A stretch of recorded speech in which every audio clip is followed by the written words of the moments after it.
All right, today is our privilege to hear our speaker is John Priem. He's the Chief of Police of the Prairie Island Tribal Police Department. John is a 20-year veteran of law enforcement, so he spent some time in municipal policing as well in the West Metro and Medina before coming to Prairie Island. He came to Prairie Island originally as a police officer, then was promoted to captain, and for the last 3 years, correct, has been the chief there. And I think it's going to be very interesting to hear John's perspective because he's actually policed in both worlds. He's policed in the tribal policing community now for 10, isn't it? 10 years. And prior to that, 10 years in municipal policing. So I think it's going to be interesting to see or hear his take on this. So, John? And you sing and dance too, right? I do a little bit. All right. Good morning, everybody. Good morning. It's an honor to be here. When I first got the invite, honestly, I didn't know what TRIAD was, so I did a little research, and it was curious, and I was really interested to find out that this group exists, and I applaud you guys. This is a really good thing. Then I got fearful because public speaking is never fun. Cops do a lot of public speaking all the time, but it's usually to an audience of 1 or 2 people. If you have the right to remain silent. We're really good at that. Not so much, so bear with me. What I thought I'd do today is just kind of give you some overview of tribal policing in Minnesota, and then maybe from a higher level just across the country, and then delve into some of the things that we do at Prairie Island. Some of the things we do are really unique because it's a tribal entity. Other things are really mainstream, and we're kind of like a municipality, so we're almost a hybrid, like the best of all worlds. Tribal policing in the United States is covered under a public law. It's a federal law called 638, and it's the Indian Self-Determination Act. And that law allows tribes to self-govern. They can create their own governance, their own elected officials. It also allows them to create law enforcement agencies. So there are a couple of different types underneath that, what they call a 638 contract. Most of the ones, the most common known is under the BIA. And those tribes have police departments that are either tribal employees that are police officers or federal employees that come from the BIA. And they operate under federal law and tribal law. In Minnesota, we're unique because we're different, right? Minnesota nice? We're covered under a different law called Public Law 280. And that was established in 1953. I'm not sure why, but Congress in 1953 decided that they were going to make some changes to tribal policing. So they enacted this law that transferred criminal and civil jurisdiction from the federal government to the state government in 5 states. We were one of those lucky 5. The other ones, and I usually have these off the top of my head, but I made a list. California, Minnesota, Nebraska, Oregon, Wisconsin, and then later on Alaska. So there are actually 6 states. So in those states, tribal policing is a little bit different. In a PL 280 state, we're just like a municipality or similar to a sheriff's office, where we're licensed by the state of Minnesota and not by the federal government. So all of our police officers are just like Cannon Falls police officers. We go to school, have to have a degree. We're licensed by the Minnesota Post Board, and we can enforce state laws, tribal laws, and tribal ordinances. So we're, like I said, we're kind of a hybrid in that respect. We can also enforce some federal laws. The 638 tribes are somewhat limited in what they can do. The best example that I can give you is in Minnesota, there are 11 tribes. The Red Lake tribe, which is in far northern Minnesota, is everybody familiar with them? Yep. The Red Lake tribe did something called retrocession. They chose to stay under a 638 contract. So their officers are not licensed by the state of Minnesota, and state law does not apply on the Red Lake Indian Reservation. So they have a whole different set of rules and regulations and procedures that they have to go by. For us, it makes it a little bit easier because we follow state laws and we're kind of transparent. Our borders don't end necessarily at the reservation. In order to exist, we have to have a cooperative agreement or a mutual aid agreement with the Sheriff's Department. So we have one with Goodhue County. We also have a cooperative agreement with the City of Red Wing, which means our officers can go anywhere in Goodhue County And actually, in the course and scope of our duties, we can go anywhere in the state of Minnesota, and we're just like every other police officer. So when I say that we're a hybrid, we can do those things just like every other police department, but we also have the ability to enforce any tribal ordinances or tribal laws that the tribe feels need to be looked at. So they have their own code of ordinances for tribal members, and they have their own tribal court. So we do both. The tribal court is civil, though. It's not criminal in our realm. So the only thing that can be punished, or the only punishment that can be doled out is by fine. Take a look at my notes here and see.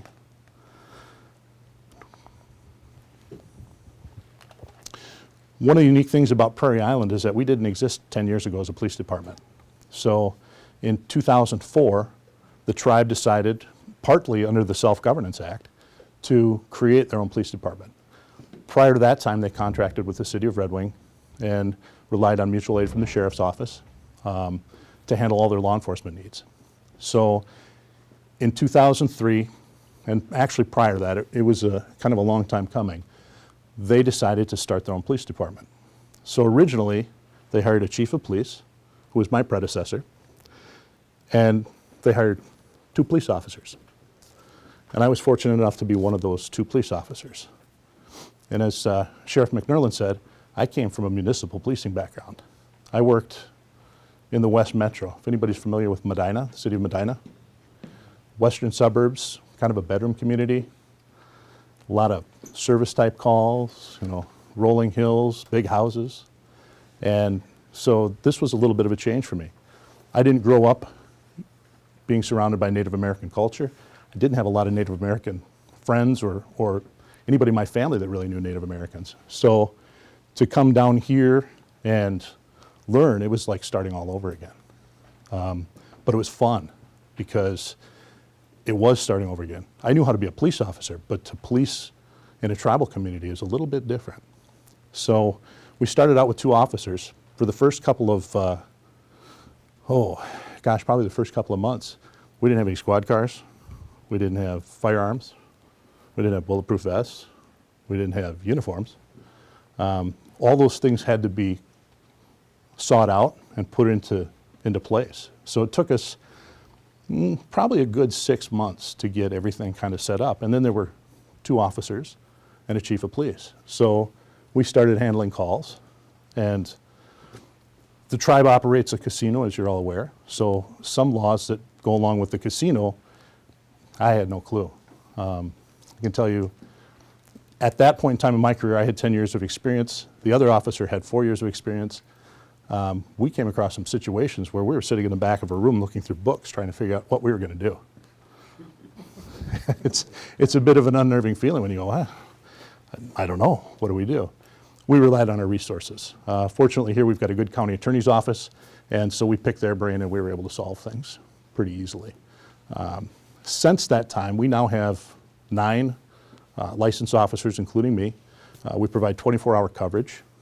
We handle anywhere between 3,500 and 4,500 calls for service every year. Most of our officers are first aid certified at least a first responder or an EMT level, so we provide medical care. And then we also do things outside of the community. We assist the sheriff's office when needed. We assist the Red Wing Police Department when needed. So we're kind of that hybrid. Does anybody have any questions? I knew there'd be one. Handle a Native American the same as the Republic, that they have under the same laws? Absolutely. Yep. Yeah. Because it's state, the state has civil and criminal jurisdiction. Because of that, all the same laws apply to everybody on Prairie Island. So, yeah, everybody's treated the same. But this is not true at other casinos, is it? With the exception of Red Lake, theirs would be different. They have, Red Lake, because they're a 638 contract, they have a different set of rules. They can apply the tribal law to Native Americans, but when it gets to non-Native Americans, then there's a whole set of rules that they have to go through. And it's covered under a federal code, Title 18 chapters, I think 1153 and 1154, which is a major crimes act in Indian country. So if I'm a Red Lake officer, the only time that I can arrest a non-native is basically for a felony or, in some cases, some gross misdemeanors. But there are no misdemeanor laws in their realm for non-Native Americans. So it makes it a little tough for them sometimes. The best example I could give you is that if somebody were on the Red Lake Indian Reservation and they were driving under the influence of alcohol or drugs, there isn't a law that would allow a Red Lake tribal officer to arrest that person. They would have to call the county sheriff in because they're not certified by the state to enforce any state laws. What is the population of Prairie Island that you handle?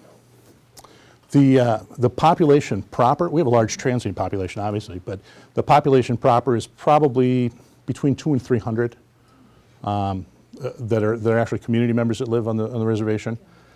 On any given night, if we have a concert or, the 3rd of July is always a really big night for us with fireworks, we could have, 5,000 to 7,000 people down there, maybe a few more. So it can get pretty busy. Couple questions. How many officers do you have now? 9. 9? Yep. And Red Lake, going back to them, do they have reciprocal, do they work together with their county police and so on? Or are they just by themselves and they gotta handle everything? It's a very good question. I'm not aware of the specific agreements that they have. I'm sure that they have something in place, some sort of mutual aid. I can speak to some of the tribes that are in the southern part of the state. All of the PL 280 tribes have to have mutual aid agreements with the sheriff's office. Red Lake is that anomaly. So they handle everything on their own, and when they can't, then the FBI comes in. They encompass several counties, don't they? Yeah, Red Lake is actually, they've got 5 districts, so it's a huge reservation up there. And they've got, I think they've got close to 30 or 35 police officers. John, could you do a summary of the question so that the TV audience? Oh, can hear it? absolutely. Any other questions? I presume the casino has its own security, so how are you involved with the casino? Very good question, yep. The question was, does the casino have its own security and how are we involved? They do have their own security officers. I don't know the total number, but they have several on per shift. We augment them. They're kind of our eyes and ears. If something happens inside of the casino, they'll call us if it's something that they can't handle internally. Anything of a criminal nature, then we get called. Typically, a good example is if there's a theft or something like that, we'll take the report and then we investigate it from there. We work pretty well together. They help us out a lot. We end up helping them out a lot, so it's a pretty good relationship. Is the Excel nuclear power plant, that's on reservation land, or is that? It's just off of reservation land. It's actually within the city of Red Wing. Okay, Mm-hmm. it's right next to it. Correct. Do you have any servicing with them, or do you? The question was, do we assist with Excel Energy, or since they're so close in proximity? The answer is actually yes. We do assist them from time to time. Their primary jurisdiction is Red Wing. The city of Red Wing covers them. But, and in certain circumstances, the sheriff's office becomes a primary jurisdiction there too. But we assist when asked. Question was, with only 200 to 300 people in the community, why would we have 9 officers? It's based on our call load. With the transient population that's there, we try to provide 24-hour coverage. And to do that, you really need between 7 and 9 officers in order not to stretch yourself too thin. We like to try and have 2 officers on whenever we can. And that's part of it, just because of the nature of, in today's world, I mean, everybody watches the news, so we want to be safe. And we'd rather have the extra body there to make sure that we have enough help readily available. So who pays for you? The tribe, yep. We're funded fully by the tribe.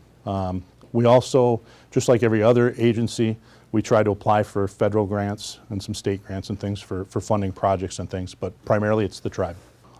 This is a good question. The question was, do we have trouble with dirt bikes and 4-wheelers? Yeah. The answer is yes, we do. This time of year, not so much. It's been kind of quiet. But in the springtime, when it gets nice out and everybody starts pulling all their toys out of the garage, yes, we end up having some issues from time to time. We're fortunate the sheriff's office has a recreational officer, Scott Powers, who we can rely on for a resource. So sometimes if there's an incident involving watercraft or ATVs, snowmobiles, we can utilize him as well. And then we handle things through kind of a mutual aid type thing. Yes, sir. What kind of training do the security officers at the casino have? Training for the security officers at the casino. I'm not involved in their training program, so I can't give you specifics, but I know that they go through some use of force training. I know that they have their own training protocols, and they've got field trainers, if you will, kind of similar to how we operate. So they pair people up for a period of time so that they learn what the policies and procedures and things are. Very good question. The difference between tribal law or tribal ordinances and state law, and when can we utilize each one. We have the discretion of doing either. The way that the ordinances are written on Prairie Island is that they cover anybody who's on the island, whether they're Native American or non-Native American. So our officers have the opportunity to use tribal ordinance in some capacity for petty misdemeanor type crimes, just punishable by fine. So if there's an equipment violation or something like that that's not a real severe infraction, then they have the opportunity to send it through tribal court. Sometimes with young people we'll do that because then it doesn't go on their record. They've got a good attitude. So it's up to the officers. They have the discretion to kind of choose. From time to time, yes. Yep. The question was, do we ever deal with drug busts or gang affiliations or things like that? We try to be as proactive as possible with those types of things. Earlier, there was some discussion here about the drug task force, and we also work hand in hand with the Southeast Minnesota Drug Task Force and the deputies and the officers that are part of that. So we try to work together to communicate so that we can combat that. Question was if there's something like a card counter or a gambling infraction within the casino, who handles it? Would it be security or would it be the police department? And actually, the answer is both. If there's something going on with a card counter or somebody who's cheating, there are special statutes that actually cover that in the Minnesota state law under some gambling infractions. And they're all gross misdemeanors, ironically. No misdemeanors are petty, so they're arrestable offenses. So if somebody's caught cheating, we can actually take them to jail and book them. Usually what will happen is it'll start out at the security level, and that complaint will be received through customers or through an employee. They'll investigate it to whatever extent they can, and then they usually contact us and we do something jointly. And then if it's prosecuted, ultimately goes to the Goodhue County Attorney's Office. You mentioned the transient population. Obviously the casino is big there. However, you also host the annual Powwow every year at Prairie Island. And Bob Roll, the handsome guy in the suspenders, and I have been at several powwows. I've been very impressed with how well run and the security and how well your agency handles thousands of people. The grand entry alone is 600 people dressed in regalia in that grand entry. I think it runs several times a day, if I recall. And I just wanted to comment on that because people might not be aware of all the transient population visitors, I guess is the better way to say it, that you host every year. And I encourage people, if you have not been to the Powwow on Prairie Island, to take it in one year. I found everybody to be welcoming, very respectful, and I, thanks to Bob here, have learned a lot about Native American history, and it's important to go there and see it. So any comment on the Powwow? Absolutely. The topic was the Powwow. It's an annual event. It's usually the weekend after the 4th of July. It's a 3-day event. It's Friday, Saturday, and Sunday. As you alluded to, there's a lot of people that come in. And if you're interested in Native American culture, it's kind of neat to come and watch. It's all free. You can just roam around. Some of the dancers come from all over the United States. So they'll get people from the East Coast, from the West Coast. We've had people from Arizona up, anywhere and everywhere. And if you've ever had the opportunity to see a powwow and some of the regalia that they wear, the headdresses and the costumes and the jingle dresses, it's pretty spectacular, especially at night and everything kind of, they get the big lights on, it's like a stadium.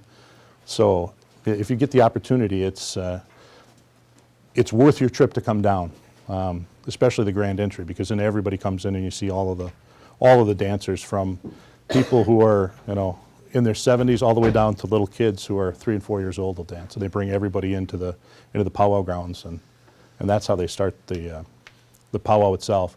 They usually do, it's called a grand entry, and they usually do one of those on Friday night, 2 on Saturday, 1 in the afternoon, 1 in the evening, and then 1 again on Sunday afternoon. So if you have the time to come down, we'd love to have you. So come and visit, and we're usually out there. We've got a big command vehicle, so if you come out, knock on the door and say hi.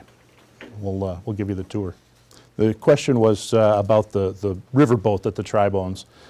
They do have a boat, a passenger boat. It's called the Spirit of the Water, and it operates seasonally, usually from April to about October. If something happens on the boat and they bring the event, or if there's a person who's misbehaving and they come to shore, we'll deal with it then. If it's out on the water, then it becomes a sheriff's office jurisdiction.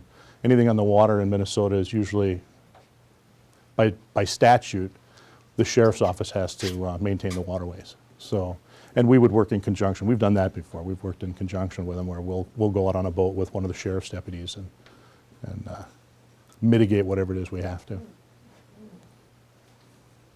What's the most fun part of your job? The most fun part. Nothing is ever the same. I think every day is a new challenge, and it's rewarding. Yeah, the other thing, from a community policing standpoint, something that is really unique for us, and this does kind of make it fun.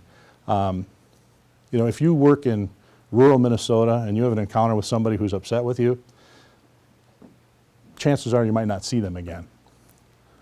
The people that I work for, they know me on a first name basis, and because there's only 200 to 300 of them, they know all of our officers on a first name basis. If my staff doesn't do their job right the first time, I'm going to get a phone call. So we don't cut corners. The checks and balances are nice, and it makes us a better department because we look for long-term solutions rather than short-term solutions.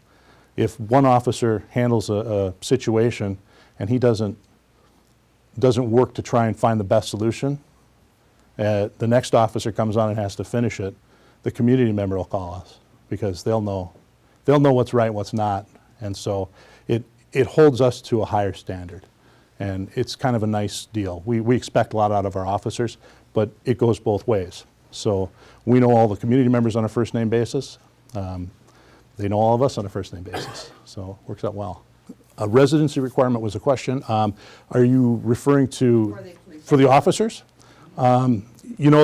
It's been tried in the past in some agencies, and I don't know, maybe the sheriff can help me out on this. I think it was shot down in Minneapolis, tried it. I believe St. Paul may have tried it. Didn't work in Minneapolis. No.